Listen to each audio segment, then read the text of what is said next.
From the station working for you, this is Good Morning Indiana, streaming now. And it is 5 o'clock here on your Thursday. Good morning to you. I'm Lauren Casey. Lauren, good morning. I'm Rafael Sanchez, and here are your headlines on this September the 24th. Indiana now moving forward to stage 5 of its reopening plan. We break down what this means for you and your family. Plus, the state is one step closer to having its school COVID dashboard up and running. This morning, a preview of what you can expect. And Breonna Taylor backlash, the protests across the country in response to a major development in the Breonna Taylor case. The latest this morning, right here on Good Morning Indiana. It is Thursday, September the 24th. Lauren, good morning to you. Having some issues with allergies this morning. I'm not sure why that is, because I'm in my living room. Everything should be perfect. Right? I've not been outside yet, Todd Clausen, so what's going on?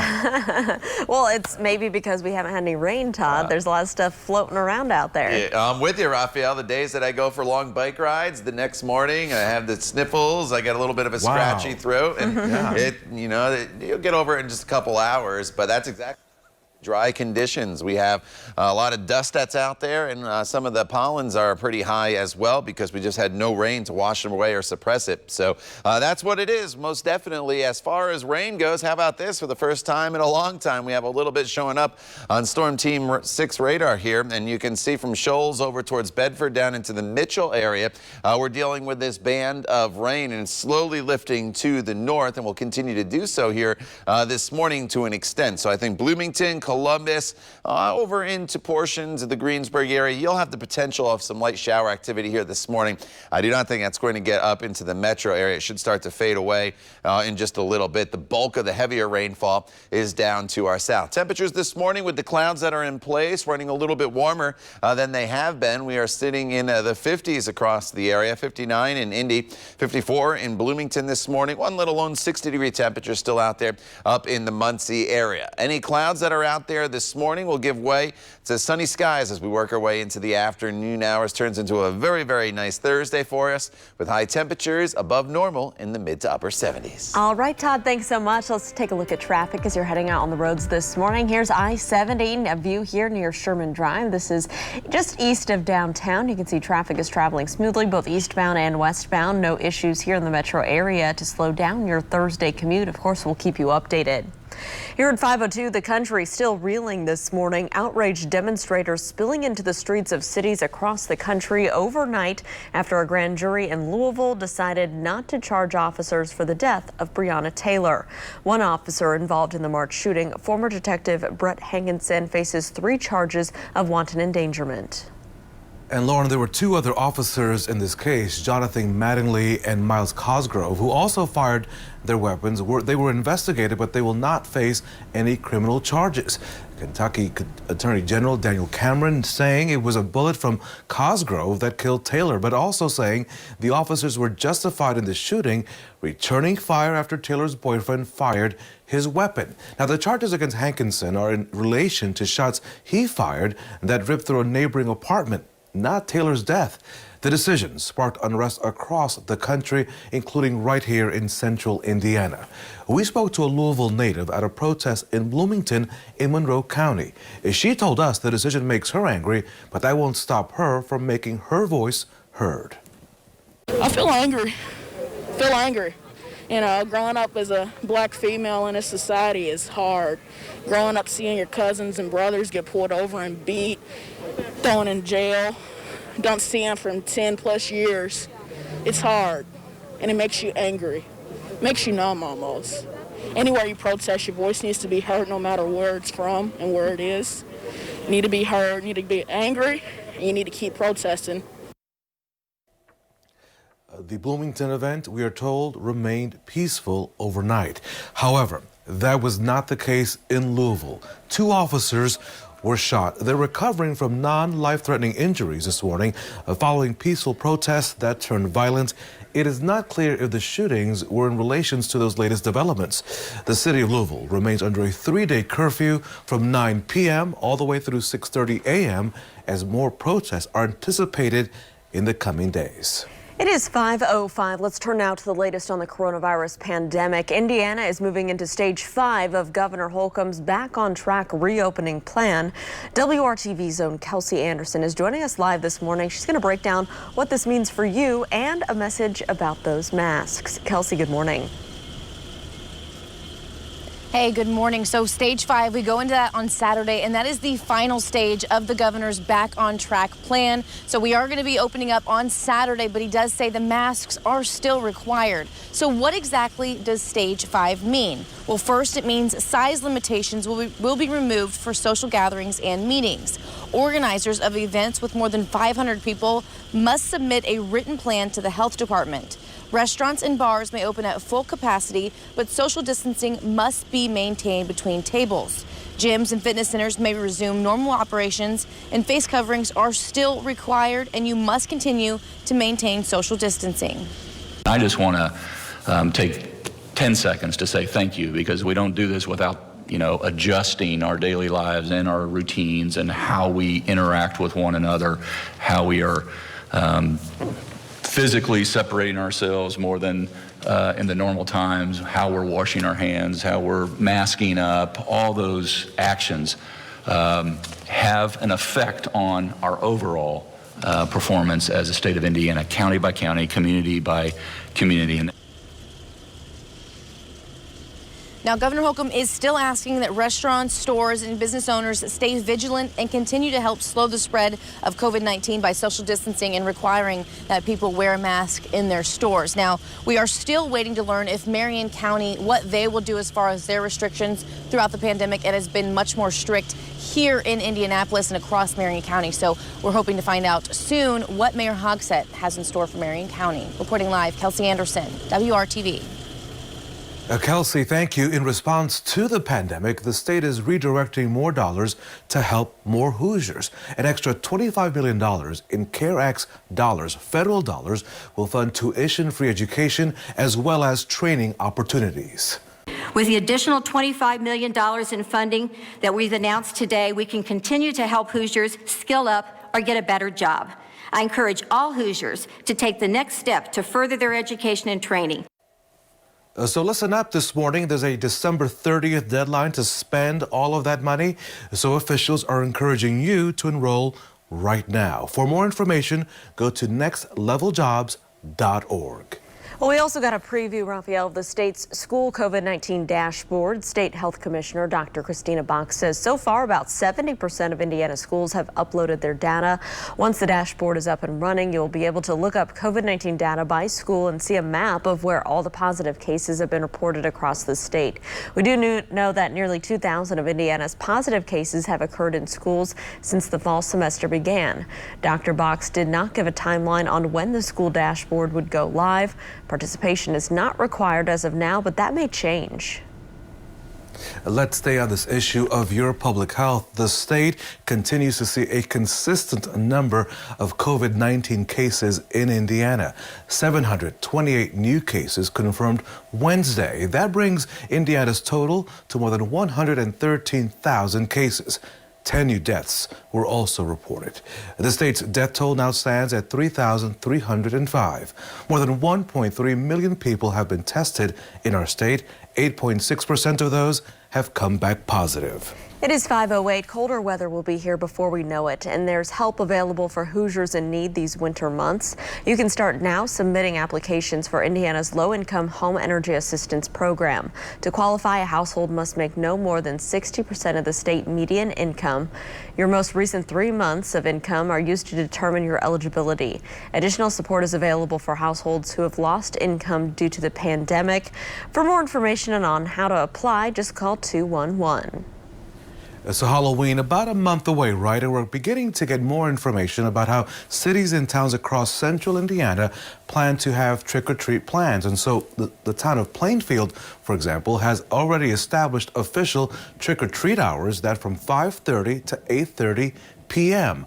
Officials say the town does not regulate Halloween, but instead offers safety recommendations and hours. In a Facebook post, the town council said it advises all trick-or-treaters to practice social distancing and encourages those participating in handing out candy to practice contactless trick-or-treating. Now, Greenfield police have also set trick-or-treat times from 5 p.m. to 8 p.m. on Halloween night. We'll continue to update you as more places release their plans. Tuesday, the CDC posted guidelines on its website. We have all of that information right now on our website, WRTV.com. Time now to check your forecast. And Todd, as I mentioned at the top of the newscast, feeling these allergies coming on. I haven't even been outside yet this morning, so a little rain would be nice, just a little. Yeah, you know, and I just looked it up for you, Raphael. Ragweed is the pollen that we are dealing with here.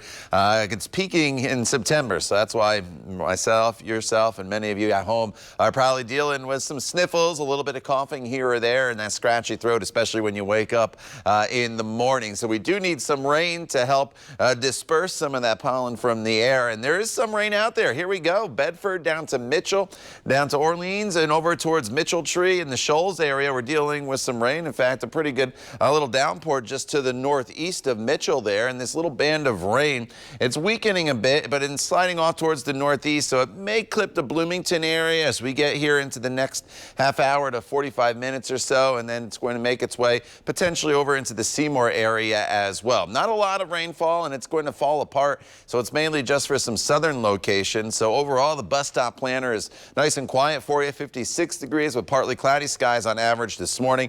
By the time we get to the afternoon hours, no matter where you are across central Indiana, we're back into the sunshine with high temperatures today topping off in the mid to upper 70s. The time now is 5:11. You're watching Good Morning Indiana right here on WRTV. We're back in just a couple minutes.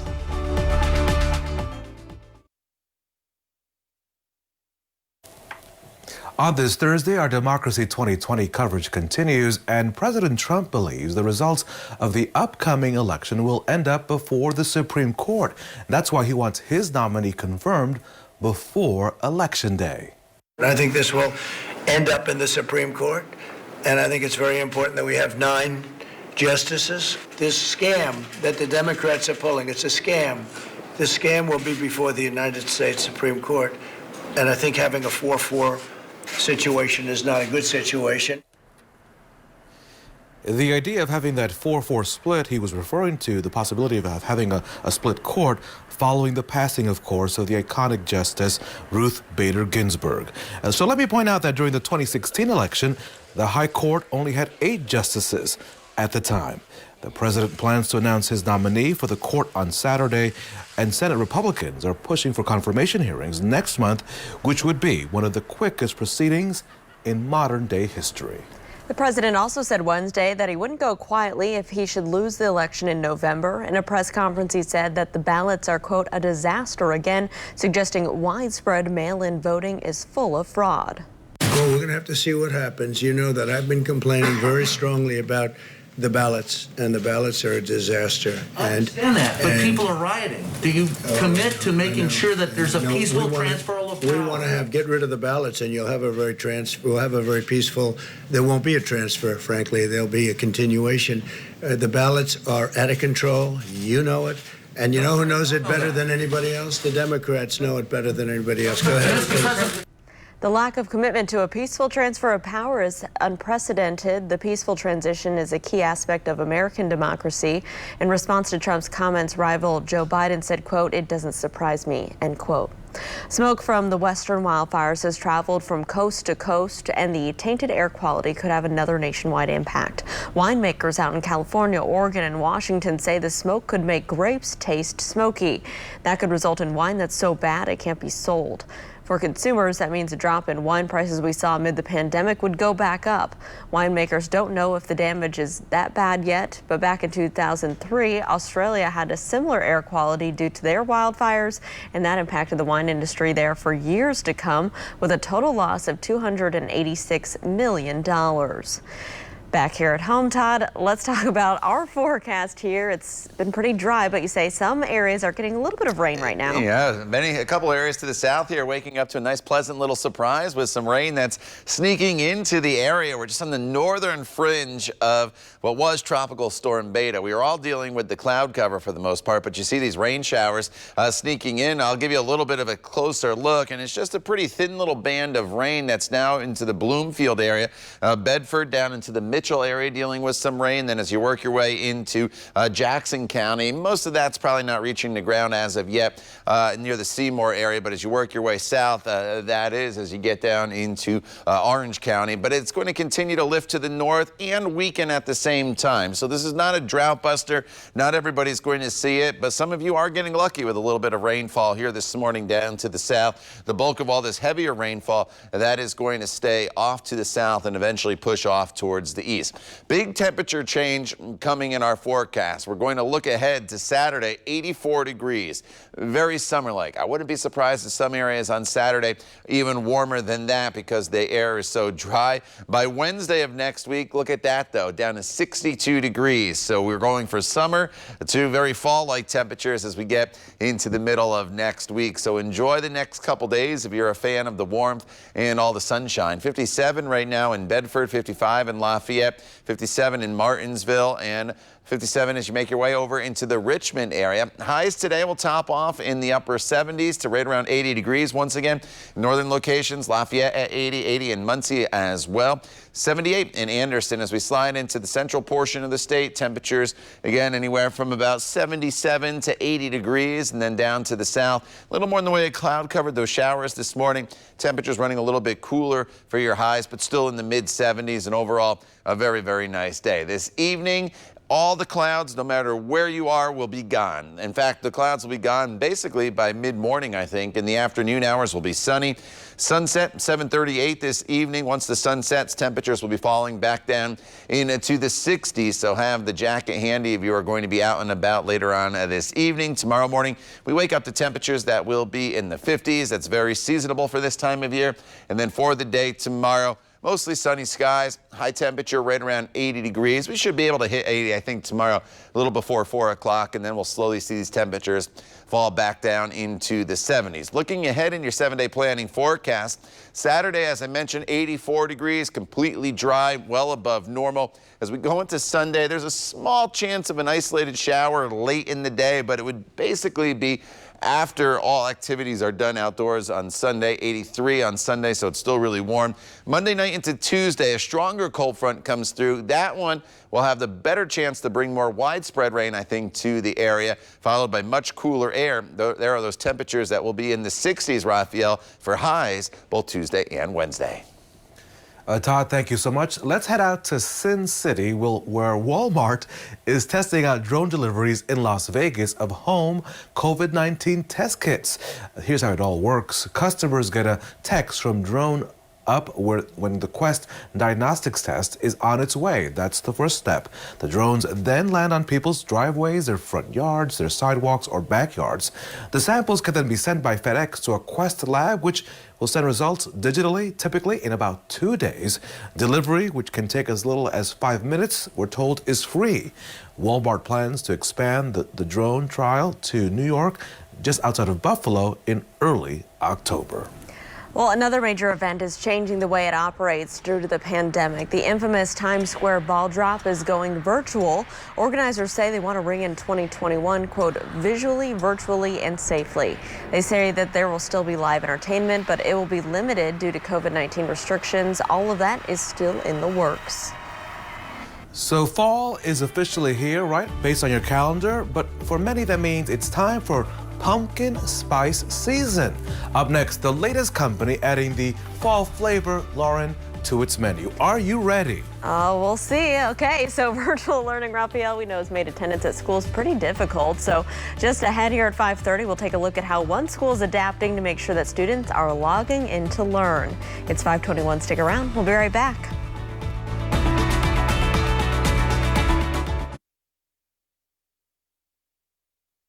Welcome back. It is 5:25. Raphael, fall is in the air, and that means it is pumpkin spice season. From pumpkin spice lattes, pumpkin spice muffins, pumpkin spice cookies, pumpkin spice everything. The fall tradition flavor is in just about everything you eat. So one company is taking it to the next level with pumpkin spice mac and cheese. Wait a minute, Lauren. Is the prompter right? Does that really say pumpkin spice mac and cheese? It does. I don't know how I feel about it. Yeah, so Kraft's fall flavored mac and cheese apparently comes with a pumpkin spice flavored powder to add to the classic cheese powder, cinnamon to sprinkle on top, and a coffee mug. That sounds like a dessert to me. Not mac and cheese, but here's the catch. It's only available in Canada and there's a wait list. There's some things you should not mess with. Mac and cheese, chicken, and breadsticks. Just let them be. Just let them be. Yeah. I don't know how I feel about cheese and cinnamon together. Yeah, I don't know about the mac and cheese. I like pumpkin. I like the pumpkin spice lattes. I love pumpkin ice cream. On their own. I've had that down in Brown County. The one ice cream shop down there has that pumpkin ice cream. That's really good, but I don't know about the mac and cheese. All right. Outside right now, we're dealing with some cloud cover as we start off this Thursday morning for you. Temperatures are in the 50s, and there are a few showers in extreme southern Indiana. As we go throughout the morning hours, though, not only do the showers quickly come to an end, the clouds move out. Lots of sunshine throughout the day today. 70 degrees with mostly sunny skies by the noon hour, then complete sunshine throughout the afternoon hours with highs in the upper 70s to right around 80 degrees. You will notice, though, today a little bit of that haze still in the sky, even though we're mostly sunny, as once again we deal with some of that smoke from the wildfires out west. Todd, thank you so much, helping middle school students look at future careers. Ahead on Good Morning Indiana, hear from one student who says a local program is opening new doors for her. That and much more coming up right here on Good Morning Indiana on this Thursday morning.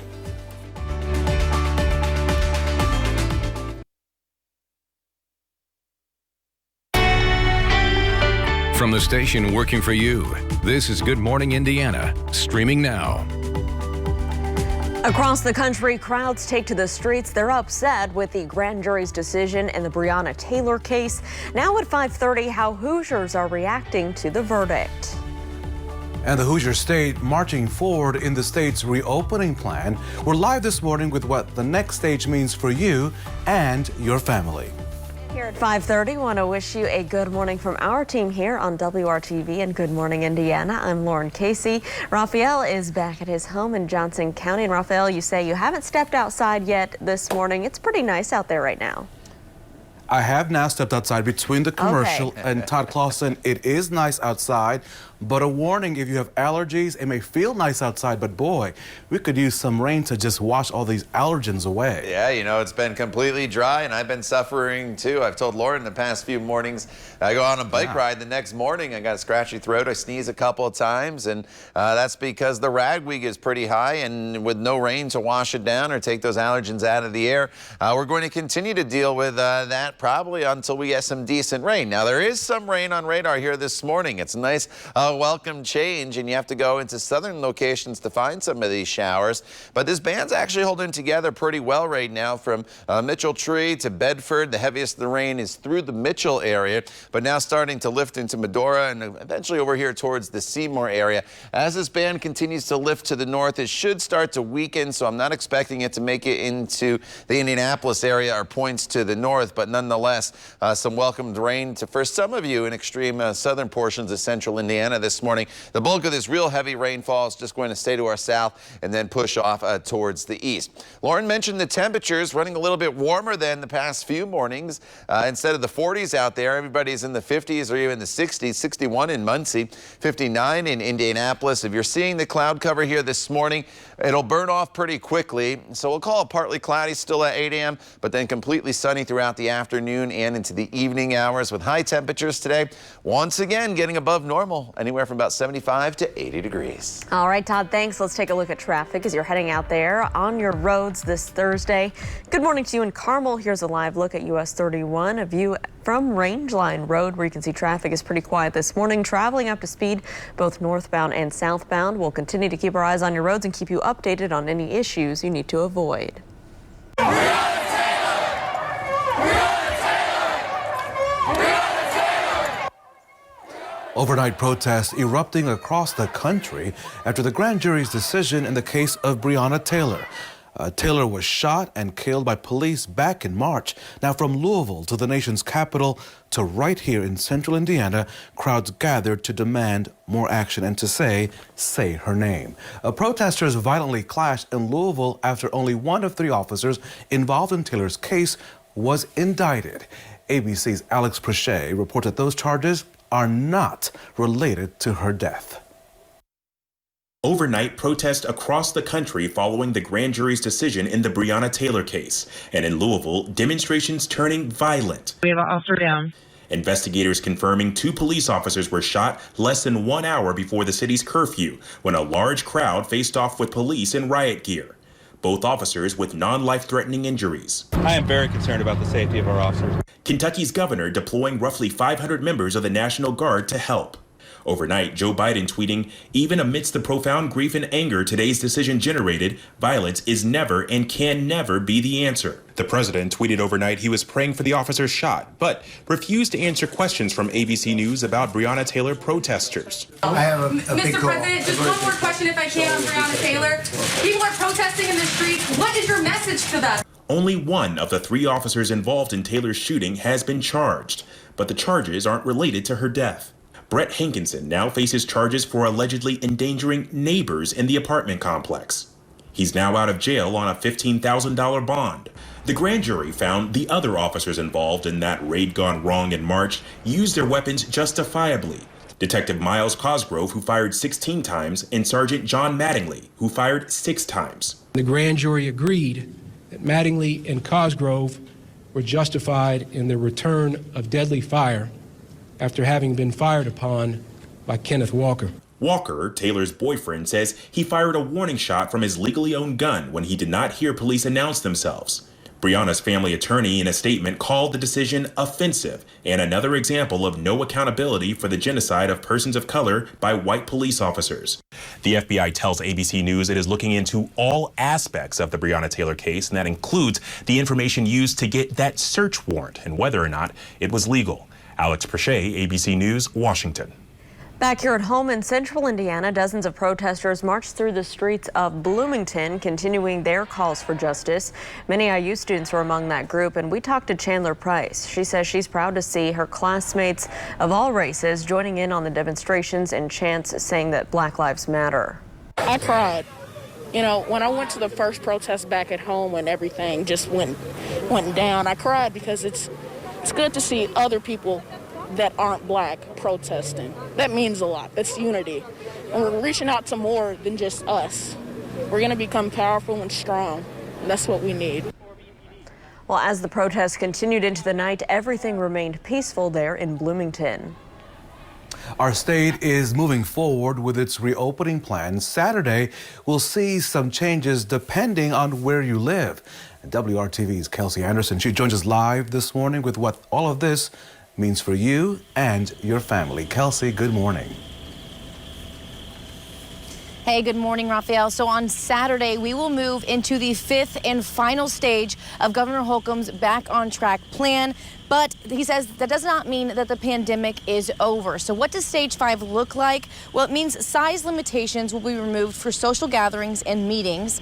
Organizers of events with more than 500 people must submit a written plan to the health department. Restaurants and bars may open at full capacity, but social distancing must be maintained between those tables. Gyms and fitness centers may resume normal operations, and you must continue to maintain social distancing, and face masks are still required across the state.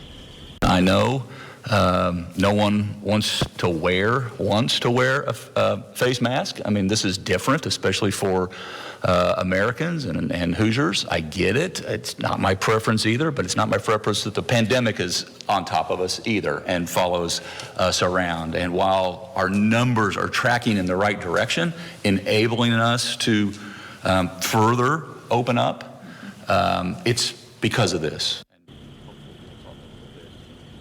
So that mask and the social distancing, that is what the governor says. That's what's helping us get back open. And so restaurants, again, can be open at full capacity, but they are required to keep their tables 6 feet apart. So If that means full capacity or not, that's up to that restaurant. So, and then as with every plan, every part of this stage, city and county officials can make the restrictions tighter if they so choose. So we're still waiting to hear from Marion County, from Mayor Hogsett, what's going to happen here in Indianapolis, what those restrictions are going to look like as we go into stage 5 of the governor's plan on Saturday. Reporting live, Kelsey Anderson, WRTV. And Kelsey, of course, we will stay on top of this developing story. Here's a look at the latest COVID-19 cases in our state.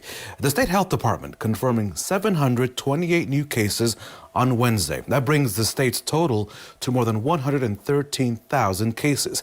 10 new deaths were also reported. The state's death toll now stands at 3,305. More than 1.3 million people have been tested. 8.6% of those have come back positive. At 5:38, Indiana University is closing a fraternity in Bloomington for violated their COVID-19 safety measures. The university has struggled with outbreaks at Greek houses since students returned last month. The Monroe County Health Department says that an investigation found that members of Alpha Epsilon Pi intentionally allowed conditions that may spread the virus, putting public health at risk. The members are also suspected of not telling police the truth about their actions. As a result, the fraternity will be closed through summer of next year. So school attendance can be a challenge with so many kids right now learning remotely. Now, to help, Northside High School is finding a new way to help families stay on track and keep their kids on track as well. Teachers at ACE Preparatory Academy charter school start the day with a Zoom check-in before class. If a student is missing, a whole team is dedicated to reaching out and making sure students are logging in and also learning. We have a repurposed staff that typically work with scholars within the building but are not classroom teachers. So these would be instructional assistants or some of our cultural behavior specialists, and they are now family liaisons. And so they serve as kind of a second line of attack, so to speak, when it comes to providing supports to families for attendance. Teachers at ACE say that some small changes, like a new phone number, can cause a disconnect between the school and students during this time of learning virtually. 70% of students will be able to return to the classroom in October. Hiring Hoosiers, as you know, WRTV's commitment to connecting you every single day to careers, job training, and all other opportunities in connection to jobs. 4 Hendricks County companies are teaming up for a virtual job fair this morning. Becton Dickinson and Company, Geodis, Harlan Bakeries, Weston Foods, and Maplehurst Bakeries are all taking part. Now, this event goes from 10:30 to 11:30. For more information and how to register, go to hiringhoosiers.com. And also this afternoon, Best Buy is hosting job fairs at stores across the country to fill those seasonal holiday positions. And that will be from noon to 7 today, and as well as tomorrow. You could be interviewed and also just hired right on the spot. Positions in a variety of departments are available. On this Thursday morning, it is time to check your forecast with the one and only Todd Clausen standing by. And Todd, some rain maybe in Bedford. Can you bring the rain up here to Johnson County? You know, I wish this whole band of rain that is to our south would just continue to lift through Johnson County, up through Indianapolis, and even up into northern portions so we could all get into some rain. But we're dealing with some in the Bedford area. It's been through Mitchell now, and it's moving up into the Seymour area as well. But this band's going to slowly start to fall apart here over the next couple hours as it pushes to the north. So if you get the rain in some southern locations, consider yourself very, very lucky. Kyle Mounts made this map for you yesterday.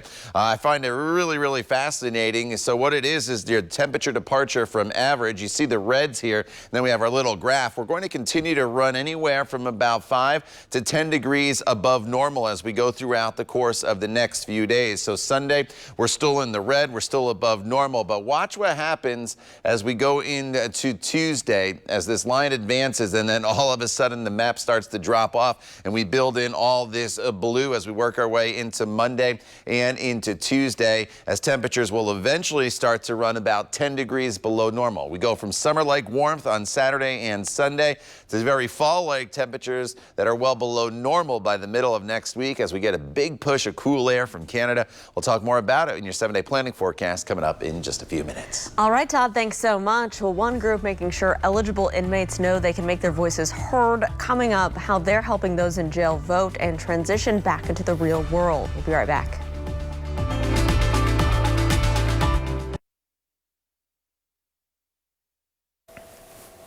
Our Democracy 2020 coverage continues right now. Voter registration, as you know, is less than 2 weeks away. And now one group is taking the time to make sure that inmates who are eligible can vote right now when it's time. WRTV's Cornelius Hawker explains how the push for one woman is very personal, who is leading this effort. This is not work for me. This is my passion. That's Carlette Duffy on her role as Director of Reentry for the Office of Public Health and Safety. Doing this kind of work, even on a volunteer basis in the community, had more of an impact on me than any type of other employment that I could have been doing. Part of her work takes her to the jails in Marion County. On Saturday, she and her team helped eligible inmates register to vote. They were very excited to do it, and it made them feel like they are a part of the process. Because for each person that came through, we thank them for allowing their voice to be heard. Making sure the voiceless can find their voice is something very personal to Carlette. Being the first Director of Reentry who has a criminal history and who was incarcerated. So in talking to them, I let them know I was where you are right now. And she wouldn't be leading these efforts if it wasn't for the process of voting. I was able to expunge my criminal history, and that is through legislation.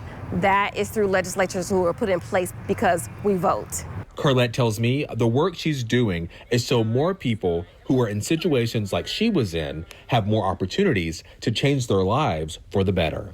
My goal and my efforts are to do whatever I can in my capacity to lay a trail for those coming behind me that will make their walk a little easier. Working for you, Cornelius Hawker, WRTV. Cornelius, thank you. Well, many people will continue to pay their respects today as the late Justice Ruth Bader Ginsburg lies in repose at the U.S. Supreme Court. Her casket was set above the front steps for an outdoor viewing. Ginsburg's former law clerks are taking turns standing guard. Yesterday, Vice President Mike Pence and Second Lady Karen Pence were among those at the site. Former President Bill Clinton and Hillary Clinton also paying their respects. Tomorrow, Justice Ginsburg will lie in state at the National Statuary Hall in the U.S. Capitol. So fire crews, they continue to battle those massive wildfires in California, including the state's largest there in their history. The Creek Fire has burned more than 289,000 acres, both in Fresno and Madera counties, making it the largest single wildfire California has ever seen. More than 850 buildings have been destroyed by those flames. The fire has been burning for more than 2 weeks and is only 32% contained. And Todd, so often we believe little rain may help the situation there, but as we know in California, when it rains, then that creates mudslides. So it's a catch-22 situation for the folks in that state. They can't seem to catch a break. Yeah, it's definitely a balance. They need a little bit of rainfall, but they don't need heavy rain, because then the heavy rain or too much rain leads to those mudslides. But if they could get a nice gentle rain just for a couple hours, that would be beneficial. We need the rainfall too, and for the first time in a while, we have some rain on WRTV radar here. There's this band of rain, albeit it's light, it's pretty small. It's moving to the north very slowly, but it's bringing some showers through Lawrence County and the Bedford area right now to Bloomfield as well, and also some rain showers approaching Seymour. This will continue to slowly lift to the north, and it may approach the Bloomington area, but it's going to start to weaken here over the next few hours as the main area of low pressure starts to push its way off towards the east. That's where the heaviest of the rain is.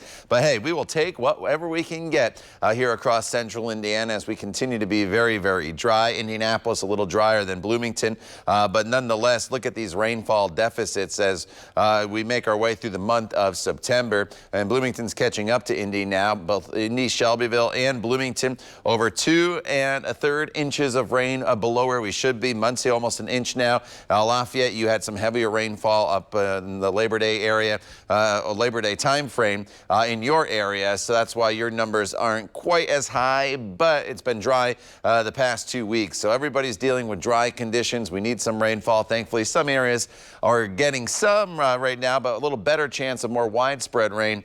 I'll show you in your 7-day planning forecast as we get into next week. 55 in Lafayette right now, 61 in Muncie, 57 in Richmond. We're dealing with temperatures running a couple degrees warmer this morning than they have the past few mornings. As far as those rain showers, watch how they just kind of fall apart here throughout the morning hours. Not only do the rain showers fall apart, we get rid of the clouds. So some of us, or most of us, I guess we should say, are waking up to some cloud cover. It's a little thicker to the south than to the north. But by the afternoon, all those clouds move out. Everybody has mostly sunny skies, albeit a little hazy with the smoke from the wildfires out west. But nonetheless, it'll be a sun-filled afternoon for us. Your noontime temperature, as you see there, at 70 degrees. Highs in the city today up to about 77 degrees. Some areas to the north could get close to 80. And then this evening, sunset, 7:38 now. Temperatures will fall back down into the 60s. And tomorrow we start in the mid-50s once again, very similar to this morning. And then as we go throughout the day, tomorrow, sunny skies from start to finish. It's a great way to end the work week weather-wise. All those high school football games tomorrow evening look like they are in great shape with high temperatures right around 80 degrees. Now, as we go into your 7-day planning forecast, this is when things start to change. The weekend's still really, really nice. Saturday and Sunday, very summer-like temperatures in the mid-80s. As far as rain, late Sunday, there could be a few spotty showers. We start to cool down on Monday. Some showers are possible late in the day on Monday, but then a stronger cold front comes through Monday into Tuesday. That's the time frame that the best chance of rain will happen across all of central Indiana. And then once that front goes through, you notice the temperature. By the time we get to Wednesday, we're looking at a high of only 62 degrees. Raphael? So the big question on this Thursday is, what does Todd Clausen's rain dance look like? Maybe something like this. Because you're not seeing things. This is a giant robot, check it out, dancing in Japan. The purpose behind this massive exhibit when we return right here on Good Morning Indiana. Todd has better moves, yeah.